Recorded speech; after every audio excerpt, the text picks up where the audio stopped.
Assalamualaikum warahmatullahi wabarakatuh.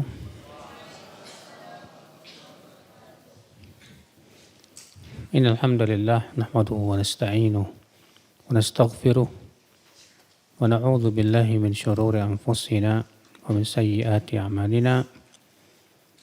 Man yahdihillahu fala mudilla lahu wa man yudlil fala hadiya lahu. Wa asyhadu an la ilaha illallah wahdahu la syarika lah. Wa asyhadu anna Muhammadan abduhu wa rasuluh. Qala Allah Ta'ala fi kitabihil karim, ya ayyuhalladzina amanu taqullaha haqqa tuqatih wa la tamutunna illa wa antum muslimun, amma ba'd. Kita lanjutkan ibu-ibu dan bapak sekalian, hadis 422. Warwiya an Mitham rajulin min ashabin Nabi sallallahu alaihi wasallam qala balaghani anna al-malak yaghdu bi rayatihi ma'a awwali man yaghdu ila al-masjid fala yazalu biha ma'ahu hatta yarji'a fayadkhula biha manzilah wa anna syaitan yaghdu bi rayatihi ila as-suqi ma'a awwali man yaghdu fala yazalu biha ma'ahu hatta yarji'a fayudkhilaha manzilahu. Rawahu Ibnu Abi Asim wa Abu Nuaim fi ma'rifati sahabah wa ghairiha.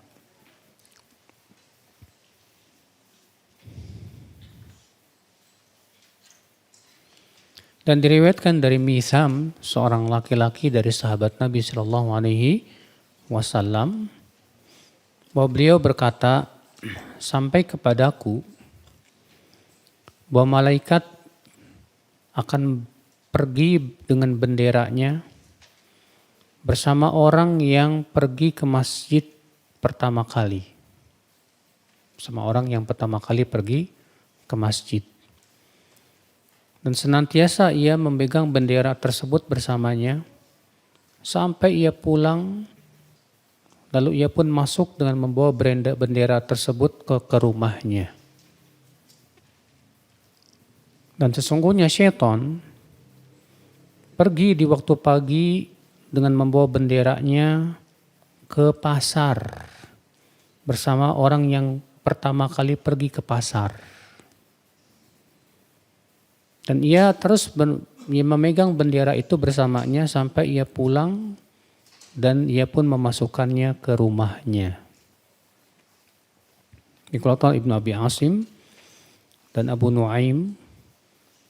Namun ini ya dari perkataan sahabat Nabi Sallallahu Alaihi Wasallam atau yang disebut dengan mauquf.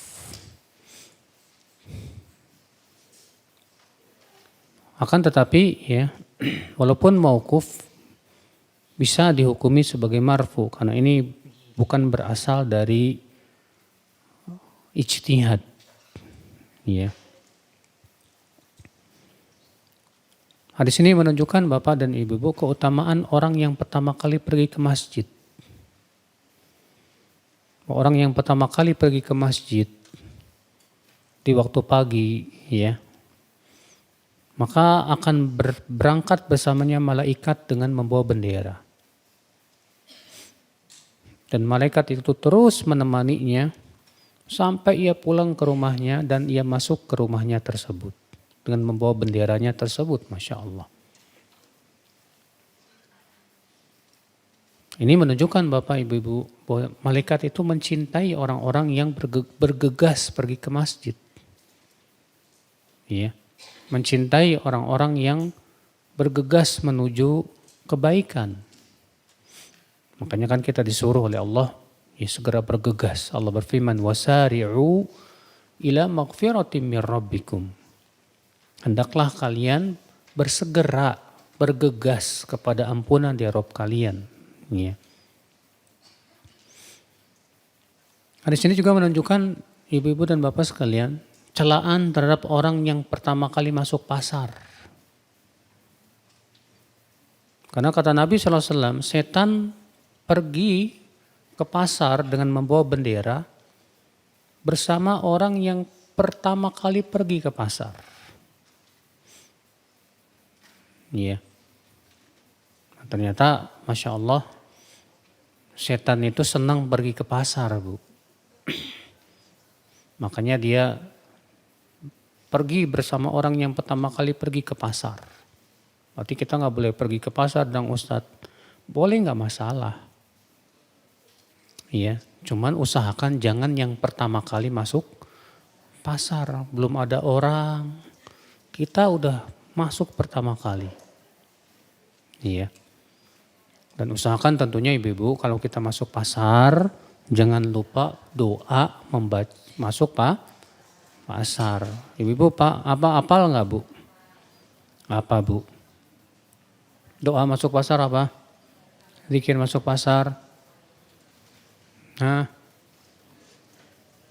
La ilaha illallah wahdahu la syarikalah lahul mulku walahul hamdu yuhyi wa yumit wa huwa hayyun la yamut.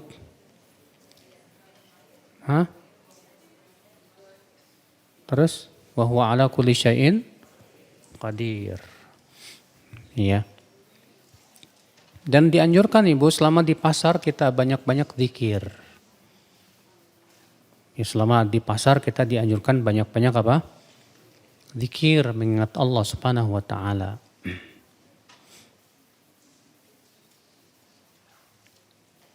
Hadis berikutnya 423.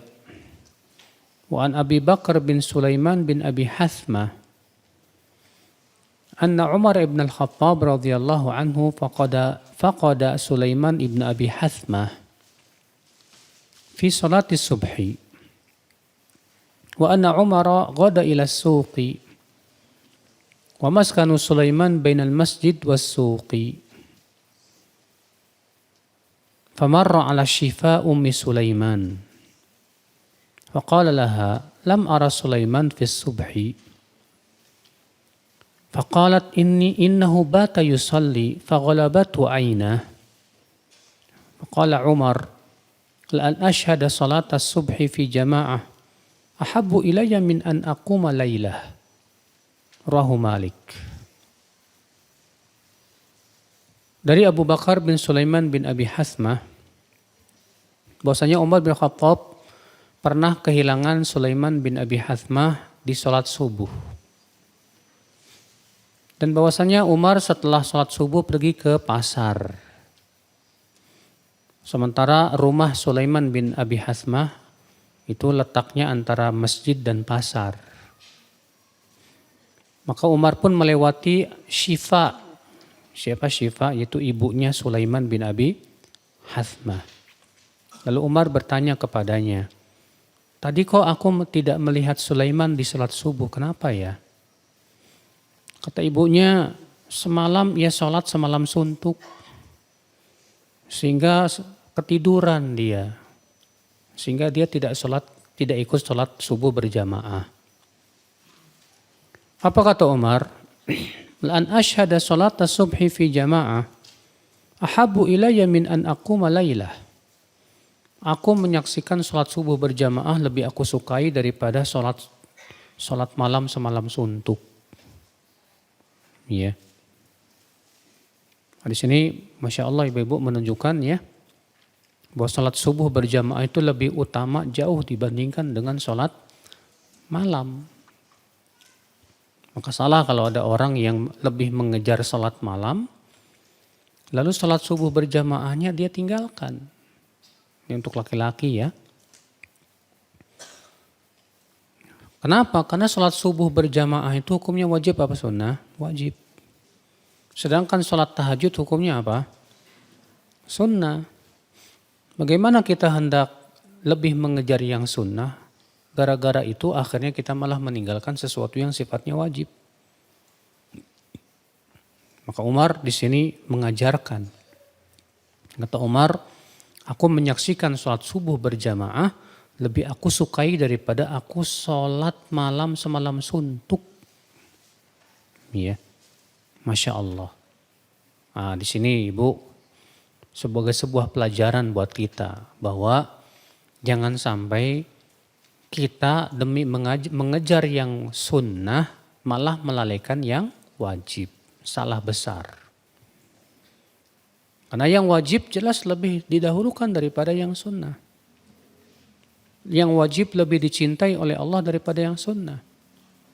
Makanya Rasulullah SAW bersabda dalam hadis qudsi, Allah Ta'ala berfirman, "Wa ma taqarraba ilayya 'abdi bi syai'in ahabbu ilayya mimma aftaradtu 'alaihi." Tidaklah hambaku bertakarub kepadaku dengan sesuatu yang lebih aku sukai dari yang aku wajibkan. Berarti ibadah yang wajib itu lebih disukai oleh Allah, lebih dicintai oleh Allah daripada ibadah yang sunnah. Ya. Mencari nafkah hukumnya wajib tidak, Bu? Wajib. Ya. Sedangkan itikaf di masjid hukumnya apa?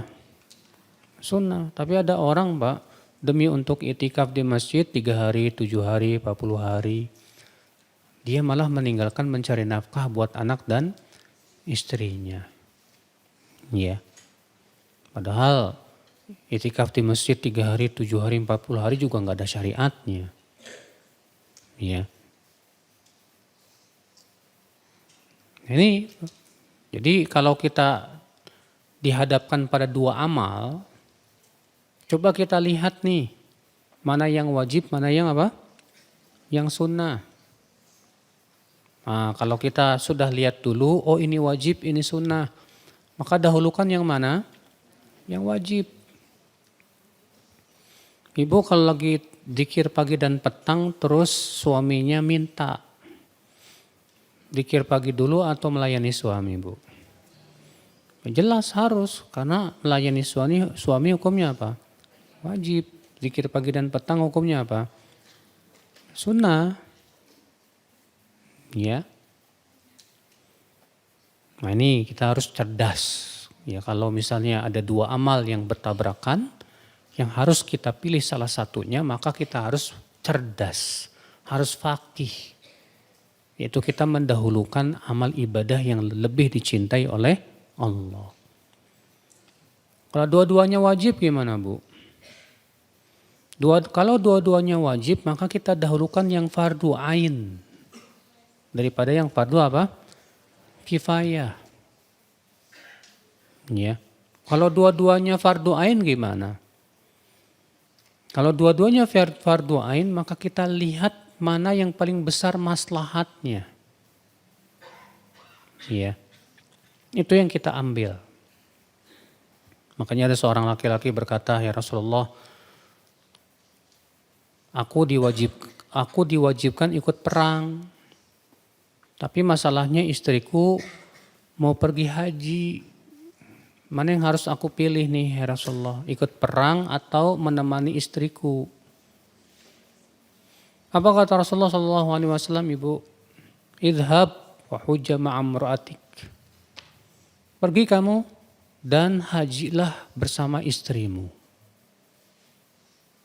Nih, orang ini bertemu padanya 2 kewajiban. Kewajiban pertama, ya, dia terkena kewajiban militer. Kewajiban yang kedua, dia harus menemani istrinya haji karena istrinya nggak ada mahram. Ternyata apa yang Nabi pilih, Bu? Yang Nabi pilih adalah menemani istrinya haji. Kenapa? Karena untuk menghindarkan mudarat. Sebab kalau istrinya pergi haji tanpa mahram, dosa tidak? Dosa. Dan subhanallah dalam hadis itu Nabi tidak bertanya, istri kamu pergi bersama rombongan yang aman dan amanah enggak? Enggak. Berarti itu menunjukkan itu semua enggak dianggap, Ibu. Maka ya tidak boleh seorang wanita pergi haji tanpa apa? Mahram secara mutlak. Ya.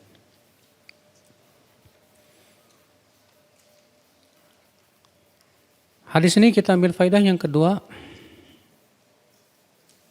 Hadis itu ini menunjukkan seorang imam hendaklah memperhatikan jamaahnya.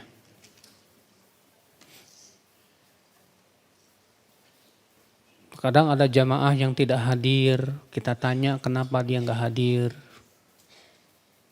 Ya, barangkali dia sakit, barangkali dia punya kebutuhan. Nah itu ya seorang imam itu harusnya begitu. Perhatian, demikian pula seorang pemimpin harus perhatian sama rakyatnya. Karena Umar waktu itu sebagai Amirul Mukminin. Hadis 424. Wa an Abi Darda radhiyallahu anhu 'anil Nabi sallallahu alaihi wasallam qala man masya fi dhulmatil laili ila al masajidi laqiyallahu azza wa jalla binurin yaumal qiyamah. Rahu Tabrani fil Kabir bisnadin hasan wal Ibn Hibban fi sahihihi nahwah. Dari Abu Darda, semoga Allah meridhoinya, dari Nabi SAW bersabda, siapa yang berjalan di kegelapan malam menuju masjid, ia akan bertemu dengan Allah dengan membawa cahaya pada hari kiamat. Hadis berikutnya juga mirip, hadis 425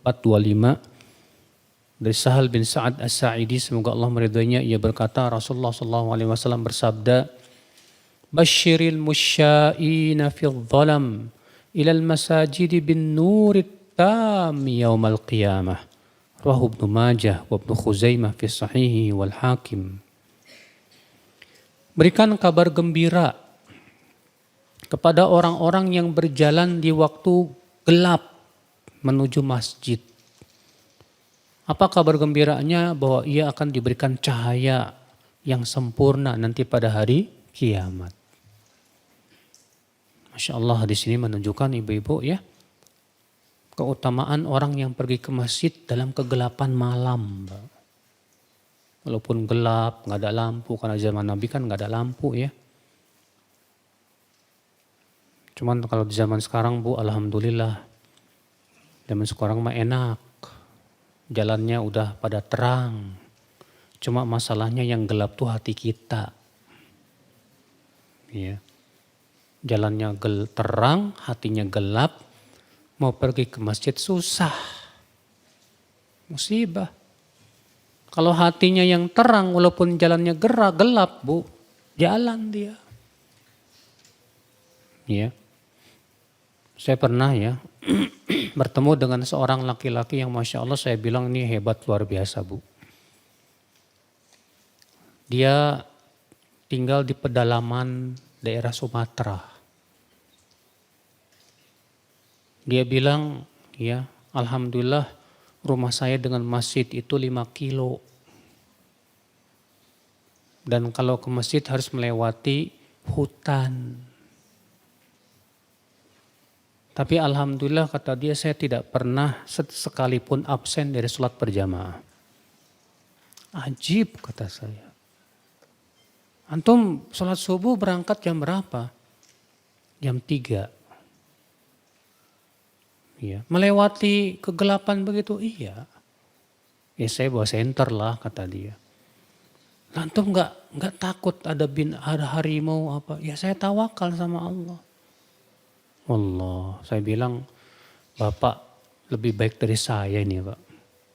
Kalau saya belum tentu berani Pak. Bayangkan ya. Makanya orang ini luar biasa. Rumahnya 5 kilo, ke masjid juga harus melewatin apa? Hutan dan perkebunan. Dalam keadaan gelap, tidak pernah absen sholat berjamaah. Berangkat jam 3 lagi jalan kaki Pak. Bayangkan kalau rumah kita 5 kilo dari masjid. Padahal kita punya motor, punya mobil, tetap aja males. Lah ini nggak pakai mobil, nggak pakai motor, jalan kaki lagi. Iya, ini luar biasa Pak Bu. Ini Masya Allah, orang seperti ini berhak mendapatkan cahaya yang sempurna nanti pada hari kiamat. Iya. Kita masuk ke bab at-tarhib min tarki hudhuril jamaah li ghairi udhrin.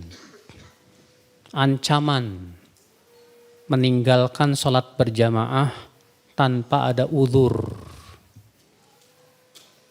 Karena sholat berjamaah pendapat yang rajih hukumnya wajib.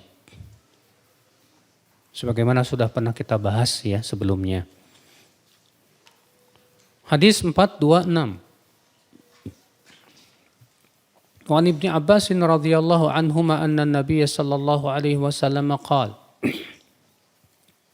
Man sami'an nidaa falam yujib fala salata lahu illa min udhrin.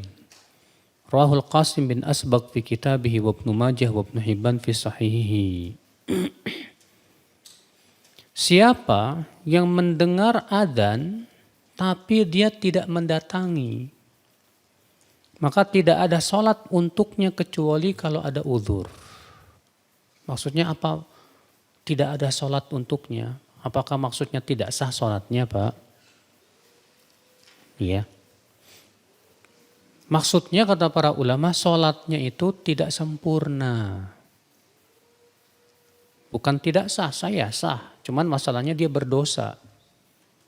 Kenapa? Karena dia tidak apa? Tidak mendatangi masjid. Ya. Maka ini ancaman nih buat orang yang tidak menghadiri, tidak pergi ke masjid padahal dia mendengar adzan. Dan dia pun sehat, kuat, tidak ada uzur. Tapi dia malas, mau pergi ke masjid malas. Ingat ibu-ibu dan bapak sekalian ya, bahwa malas pergi ke masjid itu termasuk sifat orang munafik. Ini sudah berlalu hadisnya ya. Rasulullah SAW bersabda, asqalus sholati alal munafiqin, sholatul isya wa sholatul fajar. Seberat-beratnya sholat atas orang munafik itu sholat isya dan sholat apa? Subuh. Berarti semua sholat itu ya berat buat orang munafik. Makanya Allah menyifati orang munafik itu apa? Wa idza qamu ila sholati qamu kusala. Apabila mereka berdiri untuk sholat, mereka berdiri dengan malasnya. Bangkit menuju sholat itu malas mereka. Ya. Hadis 427. Wa an Abi Darda radhiyallahu anhu qala sami'tu Rasulullah sallallahu alaihi wasallam yaqul Ma min salasatin fi qaryatin wala badwin la tuqamu fihimus salah illa qad istahwadha alaihimus syaitan fa alaikum bil jamaah fa innama ya'kulu adh-dhi'bu minal ghanamil qasiyah rawahu Ahmad wa Abu Daud wa Nasa'i wa Ibnu Khuzaimah wa Ibnu Hibban fi sahihaihima wal Hakim.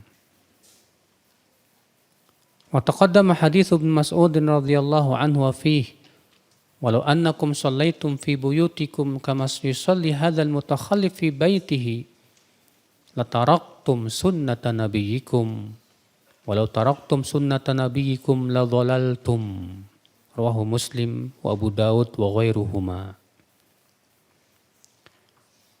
Dari Abu Darda semoga Allah meridainya, ia berkata, aku mendengar Rasulullah SAW bersabda, tidak ada 3 orang yang berada di sebuah desa atau badu. Kalau di Saudi itu Bu, disebut desa itu penduduknya enggak lebih dari 5 orang. Itu namanya badui. Kalau bahasa Indonesianya ya. Kalau di Indonesia kan kalau desa itu ya terkadang penduduknya sampai 1.000 orang. Mbak. Kalau di sana penduduknya kalau sampai 1.000 itu sudah disebut Madinah, kota. Iya. Yang disebut desa itu kalau penduduknya ya paling 3 orang atau 5 orang gitu. Kata Nabi SAW tidak ada sebuah desa yang penduduknya 3 orang, namun tidak ditegakkan padanya sholat berjamaah, kecuali mereka akan dikuasai oleh setan. Maka hendaklah kalian berjamaah. Karena serigala itu biasanya akan mengincar ya kambing yang sedang sendirian. Dikeluarkan Imam Ahmad, Abu Daud dan Nasai dan Ibnu Khuzaimah serta Ibnu Hibban dalam sahihnya. Juga Al-Hakim. Dan telah berlalu hadis Ibnu Mas'ud bahwa beliau berkata, kalaulah kalian sholat di rumah-rumah kalian, sebagaimana orang ini sholat di rumahnya, kalian akan meninggalkan sunnah Nabi kalian. Dan kalau kalian meninggalkan sunnah Nabi kalian akan tersesat. Iya. Dikeluarkan Muslim dan Abu Daud. Hadis ini menunjukkan ibu-ibu bahwa suatu tempat yang tidak ditegakkan sholat berjamaah itu tempat dikuasai oleh siapa? Setan. Kadang kan kalau di perumahan yang mewah tuh Bu, ada klaster nggak ada masjid sama sekali Bu. Jauh dari masjid, nggak kedengaran masjid. Dan nggak ada ditegakkan sholat berjamaah. Jangan mau tinggal di situ. Walaupun rumahnya mewah, megah. Kenapa? Karena Nabi sudah menyebutkan bahwa yang kayak ginian nih yang dikuasai oleh apa? Syaitan. Usahakan kita tinggal di suatu tempat yang di situ ditegakkan sholat berjamaah, Ibu. Ya. Kenapa? Sebab kalau ditegakkan sholat berjamaah tidak akan dikuasai oleh syaitan, kata Rasulullah SAW. Ya. Hadis ini menunjukkan wajibnya sholat berjamaah. Sebab kalau misalnya suatu perkampungan tidak ada yang melakukan sholat berjamaah, maka syaitan akan menguasainya. Ini mengerikan ya. Kalau ada sebuah desa, saya diceritakan sama teman ya, ketika gempa itu di Cianjur ada sebuah desa yang si ibu itu mengaku di sini itu Pak tidak ada yang adzan. Bahkan kalau ada yang adzan malah dimarahin, katanya ganggu. Ya Allah, ya Rabbi. Ya, gimana tidak akan dikuasai oleh syaitan Pak? Ya, desa seperti itu, na'udzubillah, nasallallahu salamata wal afiyah.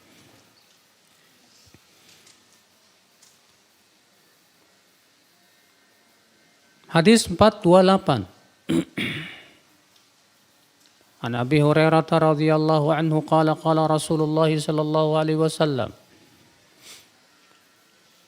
laqad hamamtu an amura fityati fayajma'u li huzaman min hatabin thumma ati qauman yusalluna fi buyutihim laysat bihim illah fa uharriquha alaihim.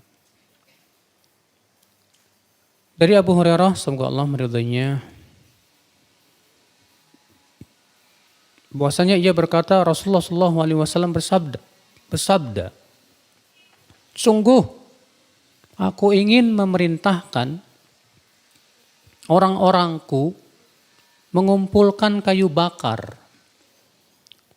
Kemudian aku mendatangi suatu kaum yang sholat di rumah-rumah mereka, gak mau sholat berjamaah. Sementara mereka tidak punya alasan. Lalu aku akan bakar rumah mereka itu. Lalu Yazid bin Al-Asam ditanya, ini maksudnya Rasulullah ini sholat Jum'ah atau yang lainnya ya? Iya.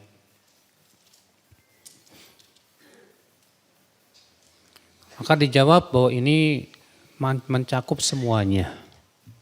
Sholat Jumat maupun sholat yang lainnya. Dikeluarkan Muslim, Abu Daud, Ibnu Majah dan Tirmidzi secara ringkas. Lihat Ibu, Bapak, terutama buat bapak-bapak nih. Sampai Nabi SAW ingin membakar rumah orang yang tidak menyaksikan sholat berjamaah, Pak. Tanpa ada alasan. Dengan alasan lah katanya saya sholat berjamaahnya di rumah sama istri sama anak. Tetap Nabi tidak mengizinkan itu. Nabi mengatakan, kemudian aku datangi suatu kaum yang sholat di rumah-rumah mereka itu.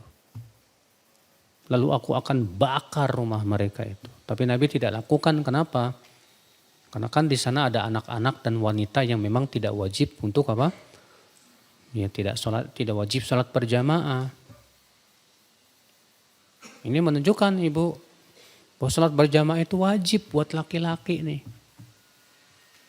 Maka Ibu yang punya suami, Ibu, jangan pernah membiarkan suami Ibu sholat di rumah. Bilang ke suami, Mas, laki-laki itu sholatnya di masjid, bukan di rumah. Di rumah itu awewe, perempuan. Masa kamu mau jadi kayak perempuan? Ya, pergi sana, kamu kan sehat. Ya, malas ama. Subhanallah, malas. Malas itu sifat orang munafik. Malas sholat itu sifat orang munafik. Hati-hati kamu. Ya. Nah, itu Bu. Jadi Ibu punya suami harus Ibu motivasi supaya pergi apa? Sholat berjamaah. Iya. Hadis 429 wa an Amr bin Ummi Maktum. Semoga Allah meridainya, ia berkata, Qultu ya Rasulullah, ana dharirun syasi'ud dar wali qaidun la yulayimuni fahal tajidu li rukhsah an usalliya fi baiti. Qala tasma'un nida? Qala na'am. Qala ma ajidu laka rukhsah. Rawahu Ahmad wa Abu Daud wa Ibnu Majah wa Ibnu Khuzaimah fi Sahih wal Hakim. Wa fi riwayatin li Ahmad anhu aydan anna Rasulullah sallallahu alaihi wasallam atal masjid fara'a fil qaumi riqqah. Faqal, ya, inni la ahummu an aj'ala lin-nasi imaman thumma akhruja fala aqdir ala insani yatakhallaf 'anis shalah fi baitihi illa ahraqtuhu alayhi. Faqala Ibnu Abi Maktum, ya Rasulullah, inna baini wa bainal masjid nakhlan wa syajaran wa la aqdir ala qa'idin kulla sa'atin ayasa'uni an usalliya fi baiti. Qala atasma'ul iqamah? Qala na'am. Qala fa'tiha wa isnadu hadhihi jayyid. Dari Amr bin Ummi Maktum, semoga Allah meridainya, ia berkata, aku berkata, ya Rasulullah, aku buta. Ya. Rumahku jauh. Udah buta, rumahnya apa? Jauh. Dan aku tidak punya orang yang bisa menuntunku setiap saat. Apakah ada keringanan untukku, ya Rasulullah, untuk sholat di rumah? Apa kata Rasulullah SAW? Kamu mendengar azan tidak? Kata dia, dengar. Kata Rasulullah, aku tidak mendapatkan keringanan buat kamu. Dikeluarkan Imam Ahmad, Abu Daud, Ibnu Majah, Ibnu Khuzaimah dalam sahihnya dan Al-Hakim. Dan dalam riwayat Imam Ahmad juga bahwasanya Rasulullah SAW pernah datang ke masjid dan ternyata Rasulullah mendapatkan sedikit yang hadir sholat berjamaah. Maka beliau bersabda, aku ingin sekali untuk menunjuk seorang imam. Lalu aku keluar dan tidaklah aku dapatkan seorang insan yang tidak ikut sholat berjamaah dan malah sholat di rumahnya kecuali aku akan bakar rumahnya itu. Lalu Ibnu Ummi Maktum berkata, wahai Rasulullah, sesungguhnya antara rumahku dan antara masjid itu ada kebun kurma dan pepohonan. Sementara aku tidak bisa mendapatkan orang yang menuntunku setiap saat. Bolehkah aku sholat di rumahku? Kata Rasulullah, kamu dengar adzan enggak? Kata dia, iya dengar.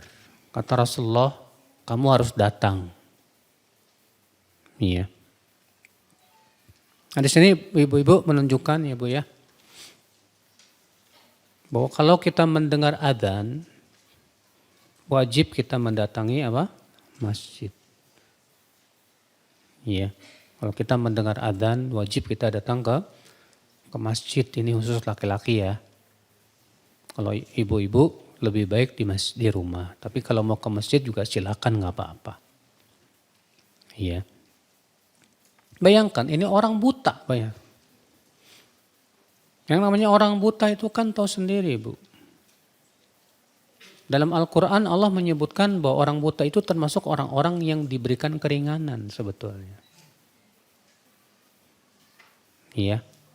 Bahkan ini Ibnu Maktum, Bu.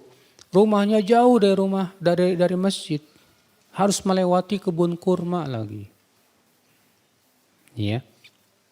Ketika ia bertanya, boleh enggak ya Rasulullah aku sholat di rumahku? Apa kata Rasulullah, kamu dengar adzan enggak? Dengar. Kata Rasulullah, kamu harus datang.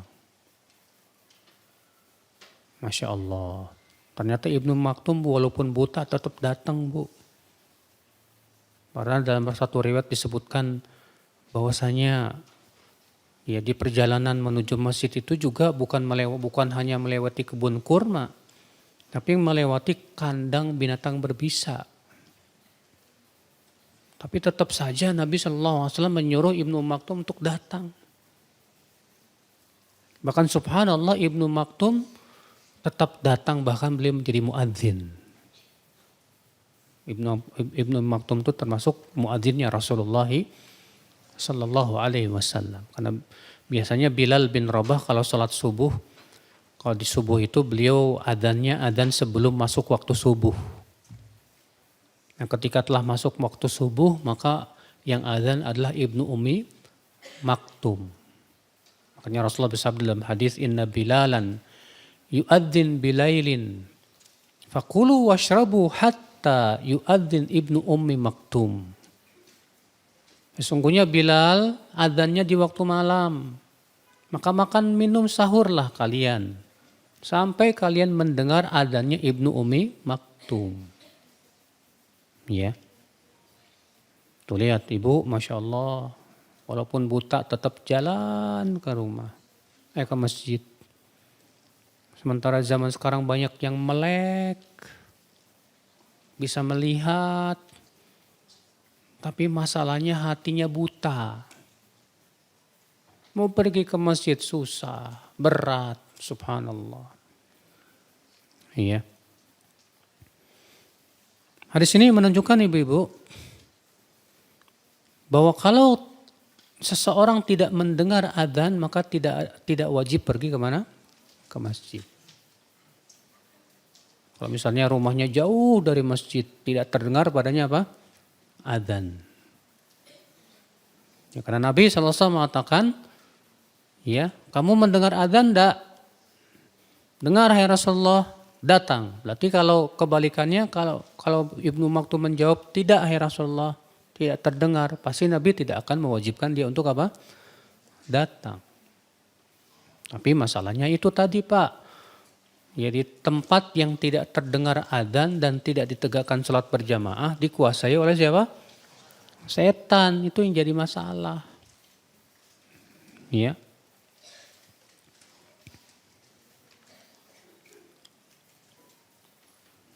Hadis berikutnya 430.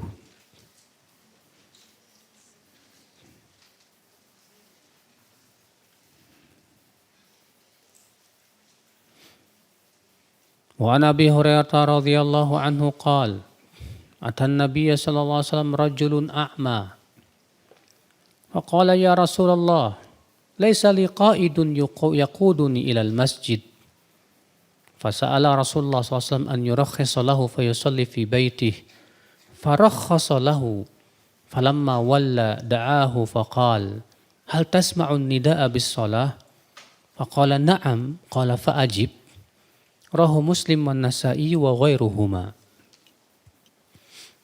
Dari Abu Hurairah semoga Allah meridhoinya, ia berkata ada seorang laki-laki buta datang kepada Nabi Shallallahu Alaihi Wasallam. Lalu ia berkata, hai Rasulullah, aku tidak memiliki orang yang menuntunku ke masjid, lalu ia meminta keringanan kepada Rasulullah supaya bisa sholat di rumahnya. Maka Rasulullah pun memberikan keringanan. Ketika orang itu pergi, maka Rasulullah memanggilnya dan berkata, "Kamu mendengar adzan tidak untuk sholat?" Kata dia, "Dengar." Kata Rasulullah, "Kalau gitu kamu harus datang." Ya. Berkata Imam Al-Khattabi setelah menyebutkan hadis Ibnu Maktum tersebut, ya, "Wa fi hadza dalilun ala anna hudhural jama'ati wajibun." Ini merupakan dalil bahwa menghadiri salat berjamaah itu hukumnya apa? Wajib. Walau kana dzalika nadban lakana aula man yasa'ahu at-takhalluf anha ahlu darurah wa dha'af. Kalaulah salat berjamaah itu hukumnya sunnah, tentu orang yang seperti Ibnu Maktum nih, yang lemah, yang buta, pasti diizinkan untuk salat di mana? Di rumahnya. Ya. Wa kana Atha bin Abi Rabah yaqul, dan Atha bin Abi Rabah berkata, "Laisa li ahadin min khalqillah fil hadar wa bil qaryah rukhsah idza sami'a an-nida fi an yada'a as-shalah."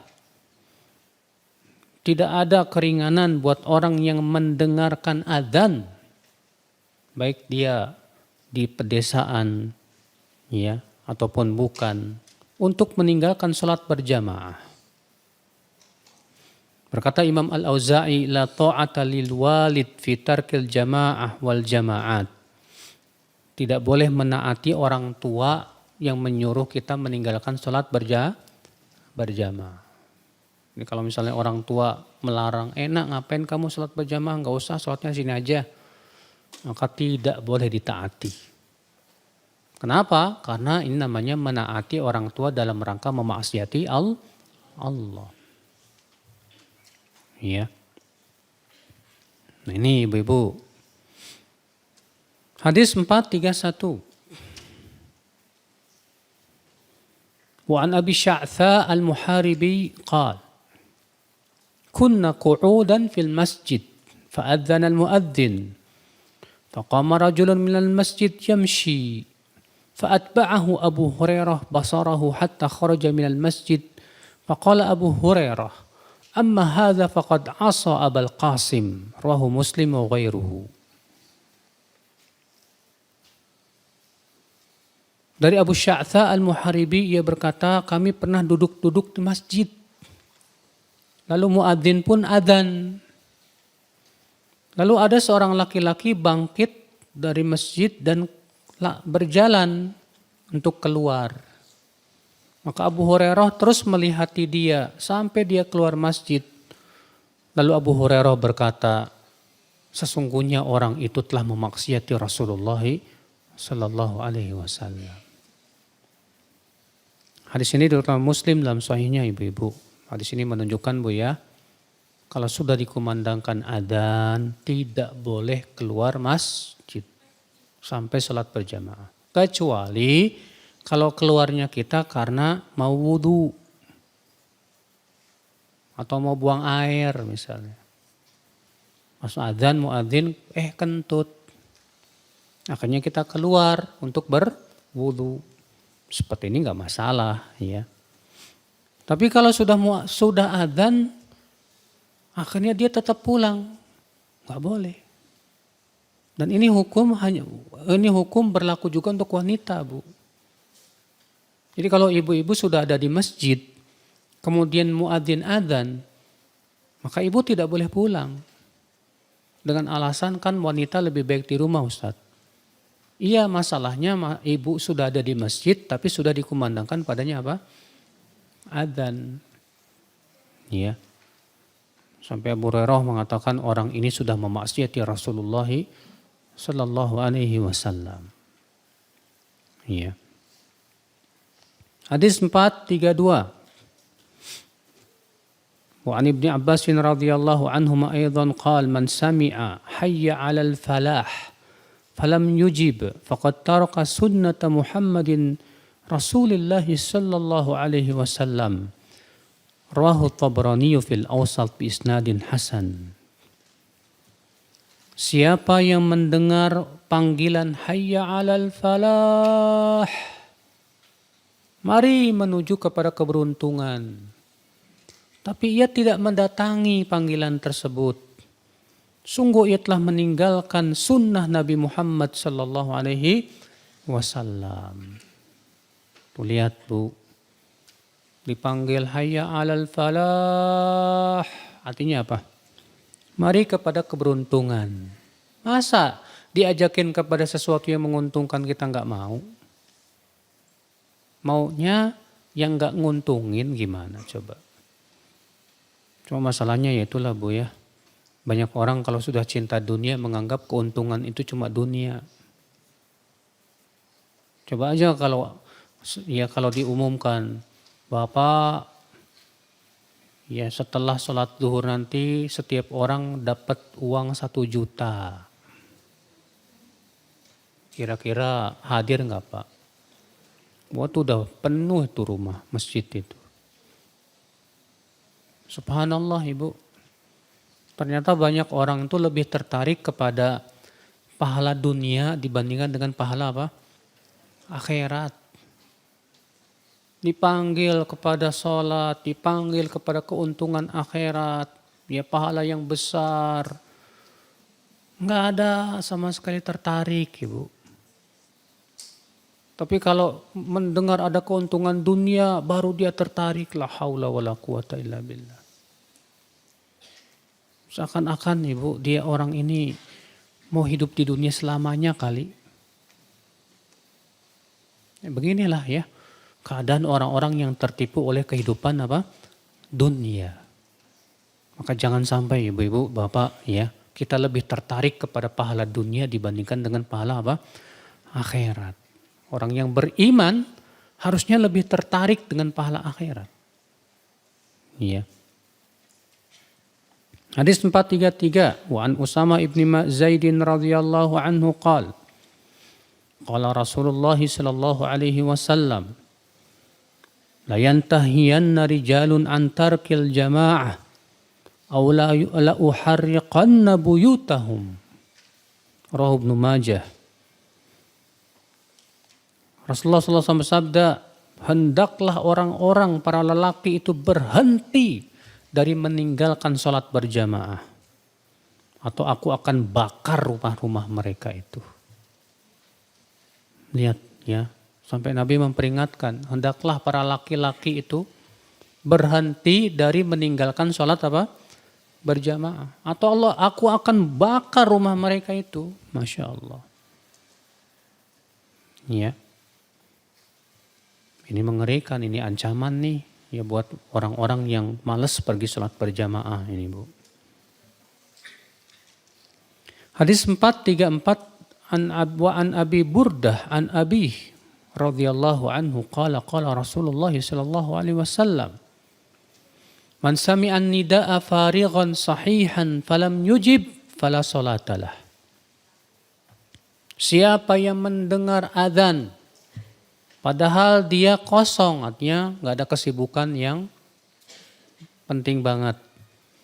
Sehat tapi dia tidak mendatangi panggilan azan, maka tidak ada sholat buat dia.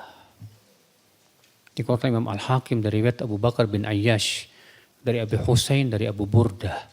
Dan ia berkata sahih sanadnya.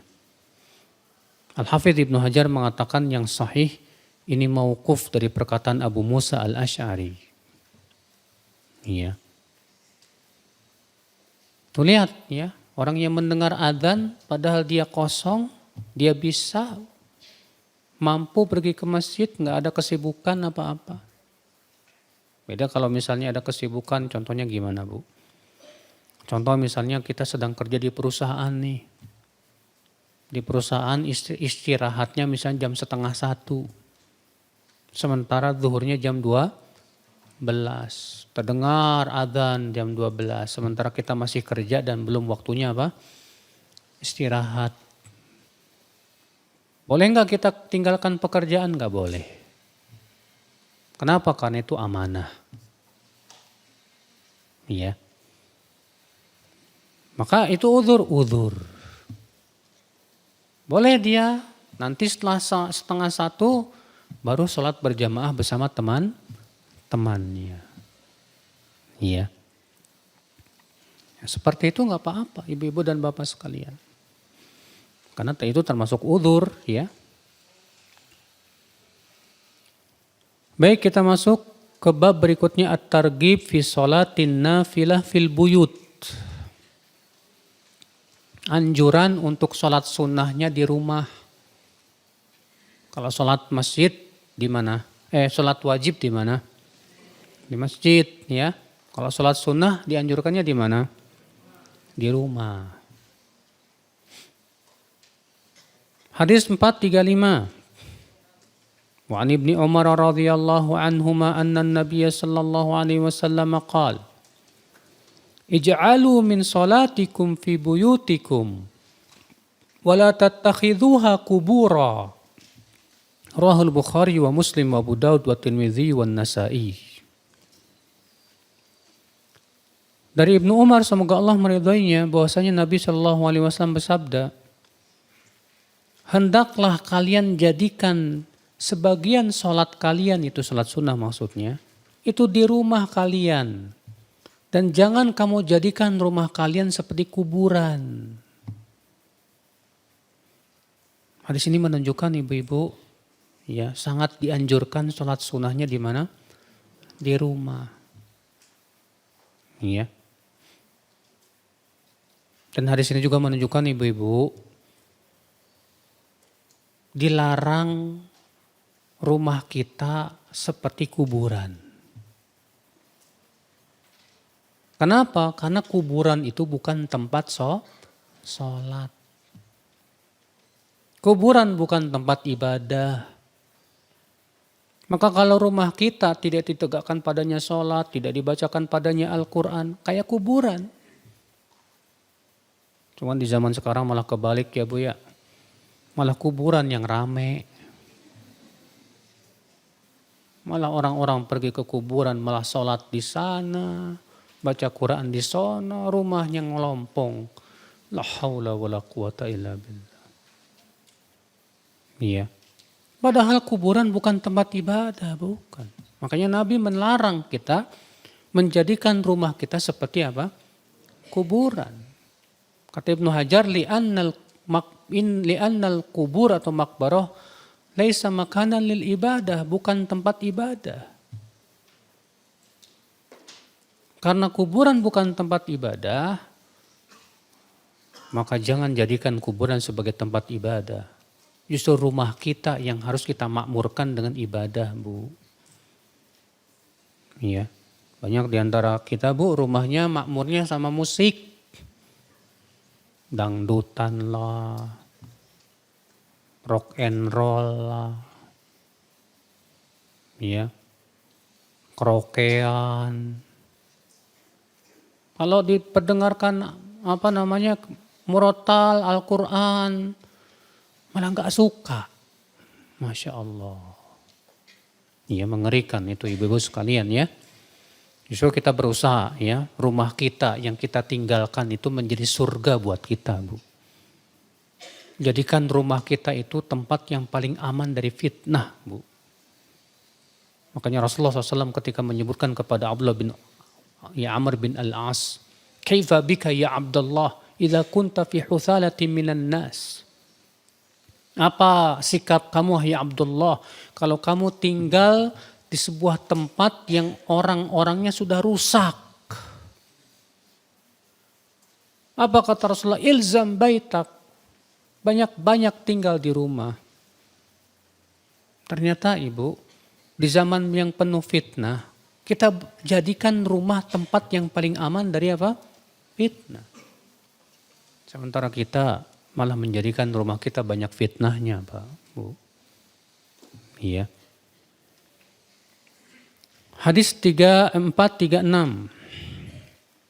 Mu'an Jabir radhiyallahu anhu qala Rasulullah sallallahu alaihi wasallam idza qada ahadukum as-salata fi masjidihi falyaj'al li baiti nasiban min salatihi fa innallaha ja'ilun fi baitihi min salati khaira. Rahu Muslim wa ghairuhu.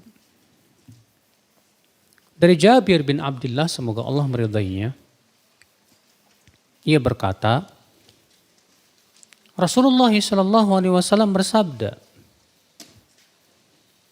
apabila salah seorang dari kalian telah selesai sholat berjamaah di masjid, hendaklah ia jadikan untuk rumahnya bagian dari sholatnya.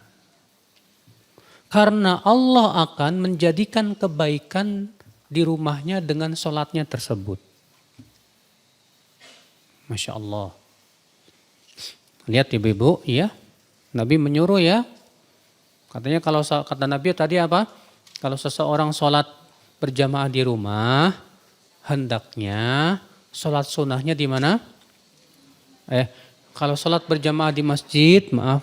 Ya, sholat berjamaah di masjid, hendaknya sholat sunnahnya di rumah. Supaya apa?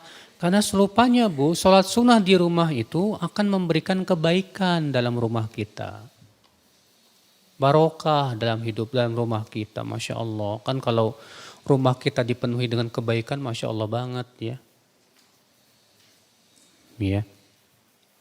Maka kita usahakan ya, habis sholat kita pulang, kita sholat sunnah di mana? Di rumah.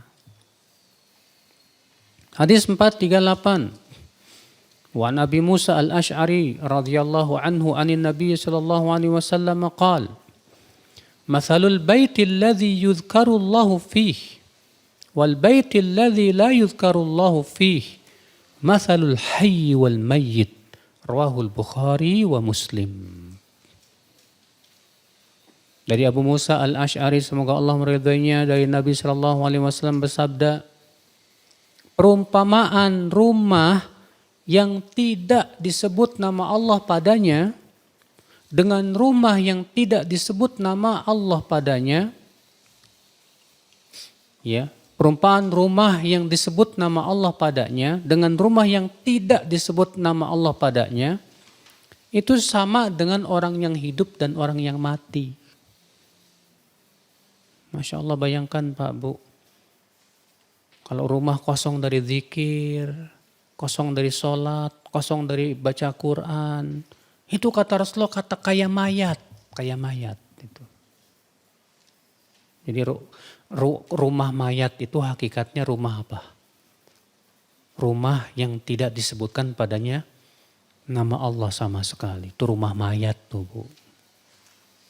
Iya. Tapi kalau rumah kita Masya Allah ditegakkan sholat di situ, sholat sunnah, baca Quran dan yang lainnya, Masya Allah, Alhamdulillah. Itu rumah hidup Ibu. Iya. Itu rumah yang dihadiri para malaikat Ibu. Malaikat-malaikat rahmat akan masuk ke rumah yang seperti itu. Makanya kan kita berusaha ya, bagaimana caranya supaya rumah kita dimasuki oleh malaikat apa? Rahmat. Sementara kita senangnya ngusir malaikat rahmat Bu. Dipajang foto keluarga, dipajang foto kita lagi nikah sama istri. Itu kan mengusir malaikat rahmat itu. Ya, siapa ibu-ibu yang masih majang fotonya di rumah, segera turunkan Bu. Karena kata Rasulullah, malaikat tidak akan masuk ke rumah yang ada padanya anjing dan gambar. Ya. Hadis 439, wa Abdullah bin Sa'din radhiyallahu anhu qala sa'altu Rasulullah sallallahu alaihi wasallam ayyuma afdal as-salatu fi baiti aw as-salatu fil masjid. Qala ala tara ila baiti ma aqrabahu minal masjid. Fala an usalliya fi baiti ahabbu ilayya min an usalliya fil masjid illa an takuna salatan maktubah. Rahu Ahmad wa Ibnu Majah wa Ibnu Khuzaimah fi sahihihi.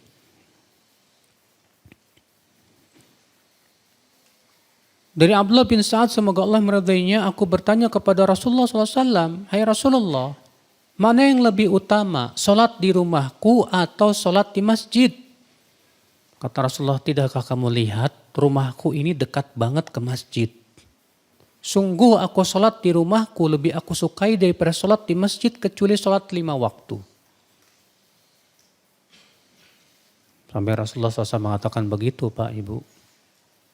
Padahal kan rumahnya Rasulullah menempel dengan masjid sebelahan banget itu. Iya. Hadis 440 wa an Zaid bin Thabit radhiyallahu an anna Nabiy sallallahu alaihi wasallam qala Sallu ayyuhan nas fi buyutikum fa inna afdala salatil mar'i fi baitihi illa salatal maktubah. Rawahu An-Nasa'i bi isnadin jayyid wa Ibnu Khuzaimah fi sahihihi. Kata Nabi SAW, hai manusia, sholatlah kalian di rumah-rumah kalian.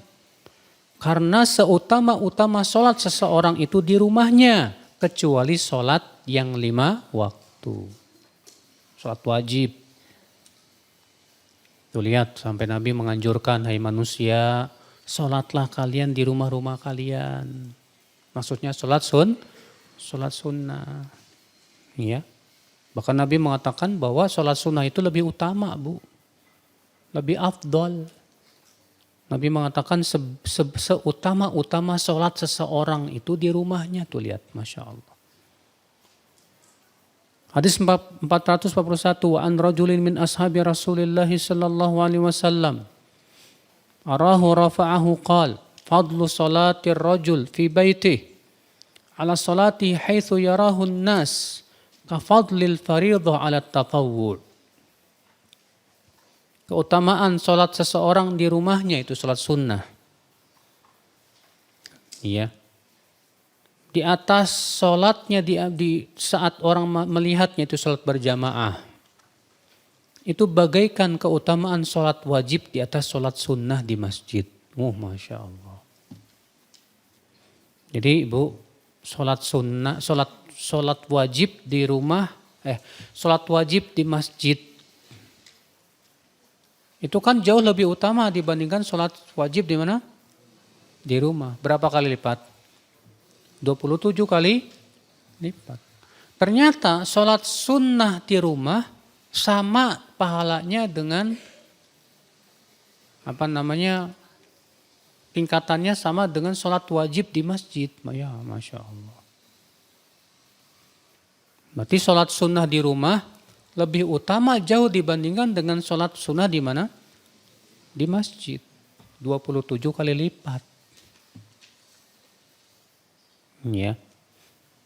Ini anjuran ibu-ibu dan bapak sekalian ya. Agar kita sholat sunnahnya di mana? Di rumah.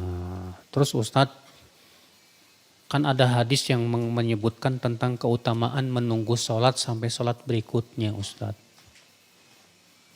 Yang Rasulullah sebutkan wantidharus sholah ba'das sholah. Ya. Yaitu menunggu sholat sampai sholat berikutnya termasuk ribat, berjihad. Gimana itu ya? Kita katakan kalau memang tujuan kita adalah untuk menunggu sholat sampai sholat berikutnya, ya mau tidak mau kita sholat sunnahnya di mana? Di masjid. Itu pengecualian tentunya ya. Demikian Bapak dan Ibu-ibu, saya kira cukup sampai di sini kita buka tanya jawab. Barangkali Bapak dan Ibu-ibu ada yang mau bertanya silahkan.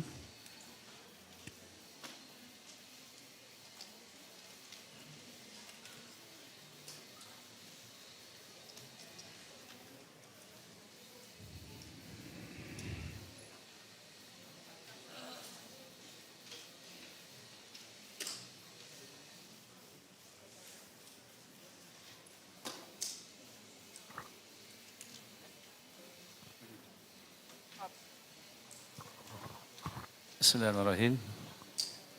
Assalamualaikum warahmatullahi wabarakatuh. Assalamualaikum warahmatullahi wabarakatuh. Semoga Allah senantiasa memberikan rahmat kepada kita semua, khususnya kepada Ustadz. Nama saya Rio Ustadz, yang saya ingin tanyakan kaitannya dengan sholat sunnah sebelum subuh Ustadz. Kebetulan rumah saya itu juga sama Ustadz. Ibu-ibu mohon jangan ngobrol Bu ya. Dekat dengan masjid Ustadz. Jadi apakah sebaiknya tadi dengan yang disampaikan Ustadz itu kita sholat sebelum subuh itu di rumah, kemudian menjelang iqomah kita baru datang, atau memang sebaiknya di masjid Ustadz? Melihat keutamaan di rumah tadi, sunnah lebih utama dari sholat sunnah di masjid. Kebiasaan Rasulullah SAW, beliau sholat qobliyah subuhnya di rumah, bukan di masjid. Makanya kalau memang rumah kita dekat dengan masjid dan kita bisa sholat qobliyah subuhnya di rumah, usahakan di rumah. Apalagi sudah kita sebutkan tadi keutamaannya yang besar, ya. Bahwa sebaik-baik atau seutama-utama sholat seseorang itu di rumahnya, kecuali sholat 5 waktu. Ya, demikian Pak. Bagaimana hukum menitipkan doa kepada orang yang berangkat umroh atau haji agar dibacakan di depan Ka'bah atau di Raudhah? Ini nyusahin. Ya. Bilang aja, mohon doakan saya selama di sana ya, gitu. Enggak masalah. Adapun minta tolong bacakan doa ini depan Ka'bah, aduh kasihan Pak. Nanti orang lagi tawaf, dia harus berdiri di depan Ka'bah, bacain. Itu kan kasihan, jangan nyusahin. Jangan kita mintanya yang enggak gitu. Yang nyusahin teman kita, enggak usah lah. Ya, cukup kita katakan aja begitu. Jangan lupa ya doain saya gitu.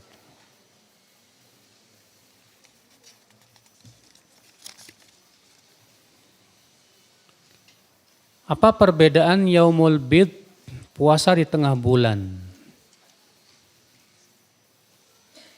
5, 6, 7 Maret dengan 6, 7, 8 Maret.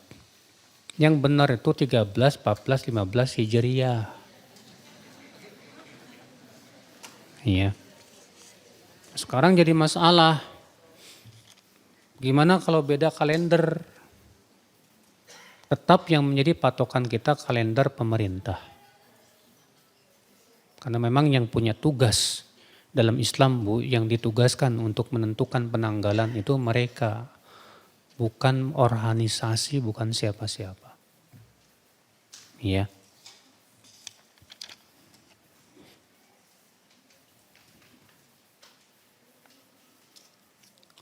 Apakah seorang yang terkena gangguan jiwa, itu skizofrenia, tidak dapat membedakan mana yang realita, mana hayalan, kepribadian ambang, dengan itu semua bisa disebut ODGJ. Ketika dia melakukan dosa-dosa, apakah termasuk yang diangkat pena catatan amalnya?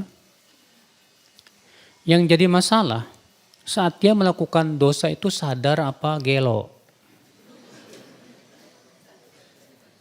Kalau dia sadar, kita tanya lagi, dia tahu nggak itu dosa? Iya. Kalau dia tahu, maka tetap berdosa. Makanya orang gila, yang memang gilanya tidak terus-menerus, terkadang gila, terkadang enggak. Maka saat gilanya itu dimaafkan. Dan saat dia tidak gila, maka tidak dimaafkan. Kalau dia tahu itu dosa.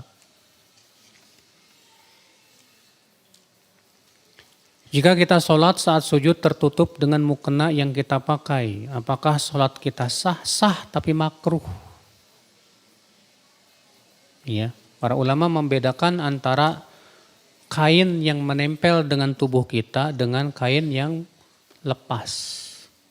Adapun kalau kain yang tidak ada hubungannya dengan tubuh kita seperti sajadah, tikar, dan yang lainnya, maka Nabi melakukan itu. Adapun kain yang menempel dengan tubuh kita seperti ibu sujud di atas baju kita misalnya. Ini boleh kalau memang keadaannya dibutuhkan saja. Seperti saat sangat dingin atau sangat apa? Ya sangat panas. Makanya disebutkan dalam hadis, ya para sahabat pernah sholat zuhur bersama Rasulullah SAW, saking panasnya mereka sujud di atas apa? Baju-baju mereka.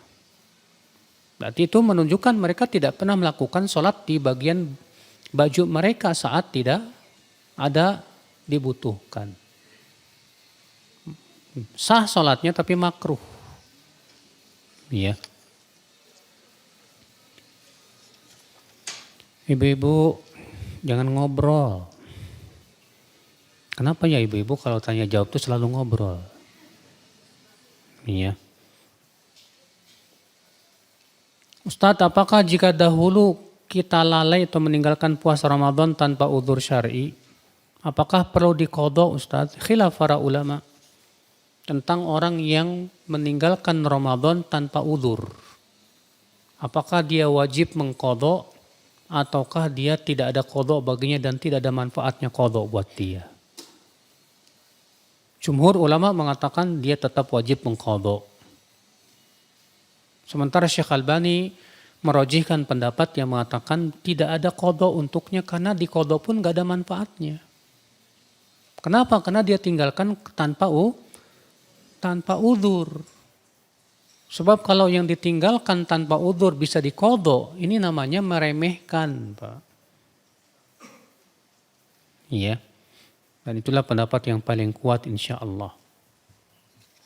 Jadi kewajiban dia apa dong? Taubat dengan taubat yang nasuh. Saya berencana akan mudik ke Cirebon naik kereta jam 12 siang, perjalanan 3,5 jam. Bagaimana sebaiknya saya melaksanakan sholat zuhur Ustadz? Apakah di kereta di awal waktu atau saat sampai di Cirebon jamak ta'khir? Ada sebuah hadis riwayat Abu Daud. Nabi SAW apabila berangkat safarnya sebelum zuhur, beliau akhirkan zuhur di waktu asar dan dijamak dengan jamak ta'khir. Kalau berangkatnya setelah zuhur, maka beliau tarik asar di waktu apa? Zuhur dengan jamak takdim. Nah jam 12 udah masuk zuhur belum? Kalau belum, ya udah, kalau begitulah yang lebih baik di jamak apa? Takhir saja. Iya. Karena memang sholat wajib itu pada asalnya tidak boleh di atas kendaraan.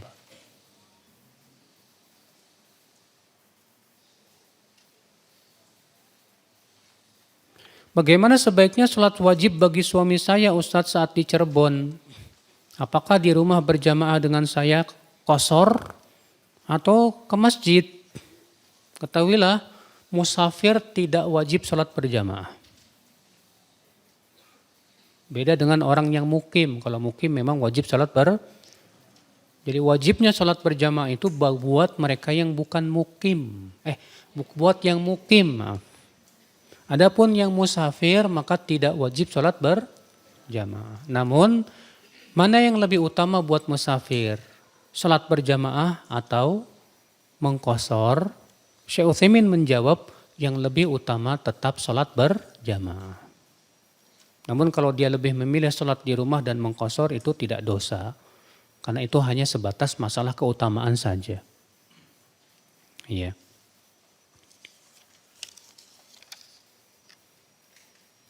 Bagaimana menasihati suami agar lebih rajin sholat di masjid Ustadz?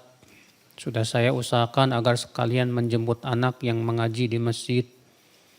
Bagaimana agar beliau rajin lagi berjamaah di masjid? Ini memang membutuhkan akidah ya. Kalau akidahnya lemah ya kayak gitu Pak Bu.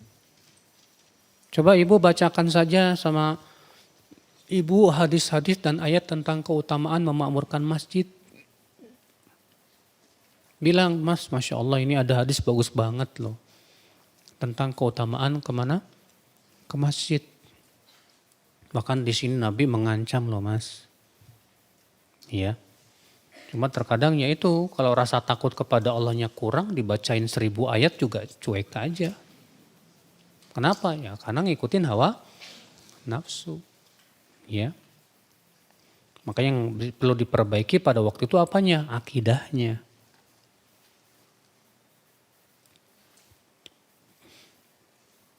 Jika ingin menikah namun masih ingin melanjutkan akademi, mana yang lebih utama? kira-kira dia khawatir nggak jatuh kepada zina? Kalau dia tidak khawatir untuk jatuh kepada zina dan bisa memelihara dirinya, nggak masalah dia lanjutkan akademi. Tapi kalau dia khawatir jatuh kepada zina, ya, karena masalahnya syahwatnya menggebu-gebu, maka dia wajib menikah. Maka dia wajib apa? Menikah. Karena menghindari yang haram itu hukumnya wajib tidak? Wajib.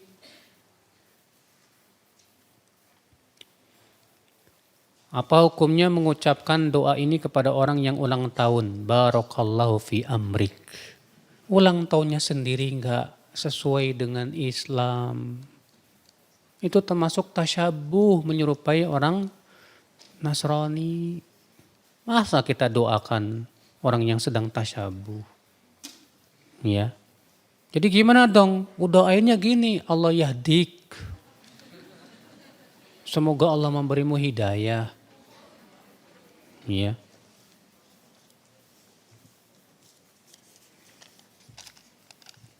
Ini kertas kosong, nggak ada tulisannya ini.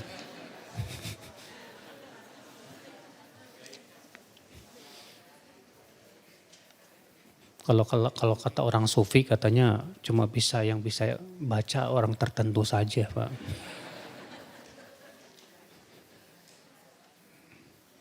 Apakah boleh sholat di rumah dibangun di atas kuburan? Waduh. Kalau jelas dalam rumah kita ada kuburan, mendingan jangan. Kalau memang di dalam rumah kita ada kuburan, lebih baik apa? Jangan. Iya.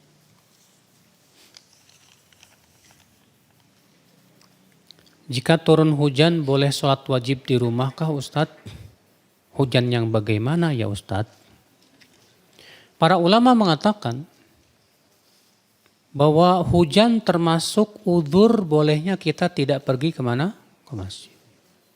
Namun batasannya yaitu yang membuat kita sulit. Yang menyulitkan kita. Adapun kalau tidak menyulitkan kita, maka tetap lebih baik kita pergi kemana? Ke masjid.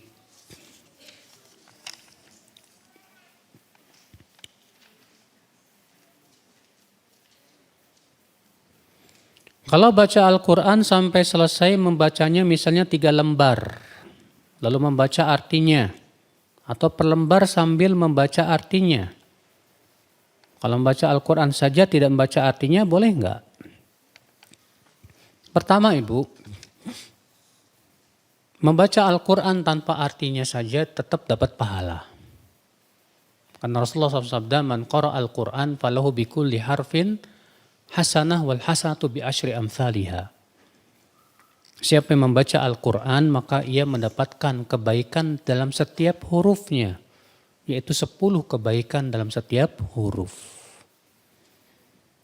Namun kalau kita membaca artinya dan kita jadi paham itu jauh lebih utama. Itu jauh lebih apa? Lebih utama.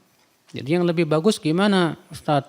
3 lembar dulu lalu baca artinya, atau kalau misalnya per ayat langsung baca artinya lebih bagus. Ya, setiap ayat setelah itu baca artinya, setiap ayat kita baca artinya. Ya. Sehingga pada waktu itu kita paham betul ayat per ayatnya.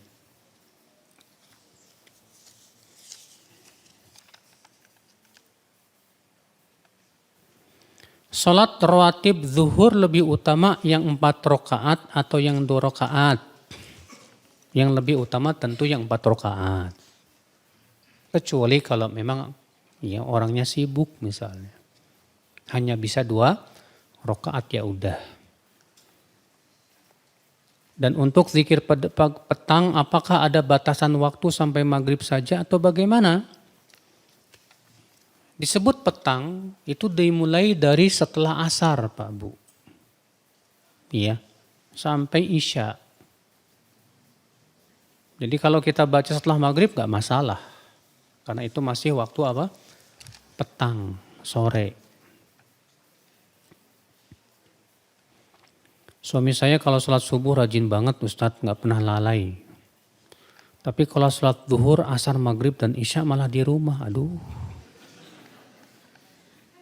Terus kalau sholat di rumah gak mau jadi imam bersama istri, maksudnya berjamaah, yang saya tanyakan apakah suami saya bilang orang munafik? Ya janganlah Bu, masa ibu bilang ke suami kamu munafik, salah. Tidak boleh menyebut munafik kecuali orang yang munafiknya munafik besar. Apa itu munafik besar? Yaitu orang yang menyembunyikan kekafiran dan memperlihatkan keimanan. Adapun orang Islam yang jatuh kepada perangai kemunafikan, pelakunya tidak disebut munafik. Tapi pelakunya disebut fasik. Ya. Maka kewajiban ibu motivasi, Mas. Sholat, jangan cuma sholat subuh saja. Nabi menyuruhnya itu semua sholat, Mas. Bawakan dalil-dalilnya dari Al-Quran, hadis. Ya. Sudah gitu kok suaminya gak mau jadi imam. Terus kalau sholat sama istrinya di rumah, istrinya jadi imam gitu. Ya gak salah. Ibu berusaha, ya. Motivasi terus suami ibu. Bawakan hadis-hadis. Kamu tidak tertarik dengan pahala. Kamu tidak tertarik dengan besarnya pahala di sisi Allah, Mas. Bayangkan jalan kakinya kamu ke masjid. Sudah pahala. Selama kamu di masjid dapat doanya malaikat. Bawakan supaya dia termotivasi itu. Iya. Hadis yang berjalan dalam kegelapan tadi itu berlaku enggak ya buat yang naik kendaraan, Ustadz? Ya. Berlaku juga, cuman tetap lebih utama yang berjalan kaki. Ya. Saya punya penyakit mah, sehingga perut saya kadang terasa kembung dan terasa jika waktu sholat sering mau buang angin. Saya menyikapi hal itu dengan sendawa pada saat sholat untuk mencegah buang angin pada saat sholat. Dan tentunya kadang terdengar suara sendawa saya. Boleh enggak ya? Usahakan sendawanya jangan keluar. Supaya tidak mengganggu orang yang sedang sholat. Ya. Dan kalau kita mau buang angin lalu kita tahan, sebetulnya juga tidak mempengaruhi keabsahan sholat kita, insya Allah. Sholat duha jam 11.30 masih boleh enggak ya? Boleh.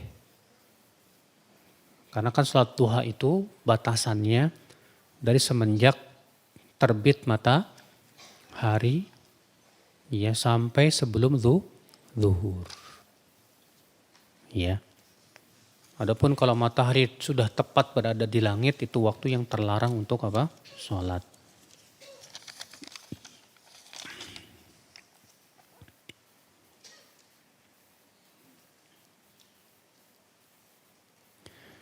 Mohon solusinya, rumah tangga saya berantem mulu karena beda akidah. Sampai bosen, Ustaz. Pusing saya. Itulah memang Pak. Kalau sudah berbeda akidah, susah sekali. Untuk klopnya itu susah, karena akidah itu dasar masalahnya Pak. Iya. Adanya ketentraman, persatuan itu kalau memang hatinya sama. Akidahnya sama. Maka usahakan terus untuk dakwahi pasangan kamu supaya akidahnya benar, lurus. Ya. Kalau ternyata dia tetap tidak mau ikuti, ya, nah terserah. Kalau dia misalnya mau saya mau cerai aja, ya silakan juga, karena itu termasuk udzur syar'i. Tapi kalau dia berat untuk cerai karena mikirin anak-anak, ya berarti dia harus ya berusaha untuk istiqomah dan berusaha untuk mendakwahi.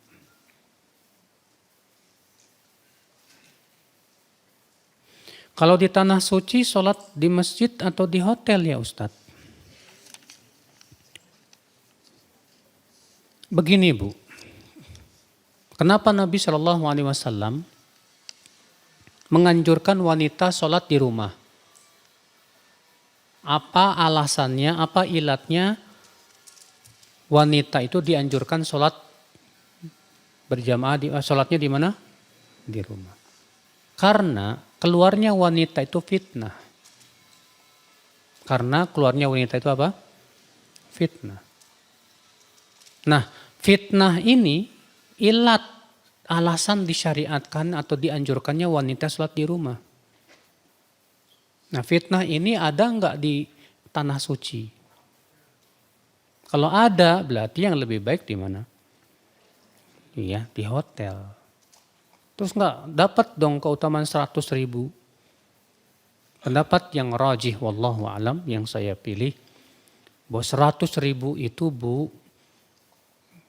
mencakup seluruh kota Mekah. Kenapa? Karena Allah menyebutkan kota Mekah itu sebagai Masjidil Haram. Allah berfirman, innamal musyrikuna najasun fala yaqrabul masjidal harama ba'da amihim hadha. Sesungguhnya orang musyrikin itu najis, tidak boleh mereka mendekati Masjidil Haram setelah tahun ini. Apa yang dimaksud dengan Masjidil Haram dalam ayat itu? Itu kota Mekah secara keseluruhan. Iya. Berarti itu menunjukkan bahwa sholat di kota Mekah secara keseluruhan pahalanya 100.000. Iya. Wallahu a'lam. Baik, saya kira cukup sampai di sini. Semoga yang sampaikan bermanfaat. Yang benar itu semuanya dari Allah. Dan yang salah itu dari kekurangan ilmu saya dan dari syaitan. Wabillahi taufiq. Subhanakallah bihamdik. Asyhadu an la ilaha illa anta astaghfiruka wa atubu ilaik. Assalamualaikum warahmatullahi wabarakatuh.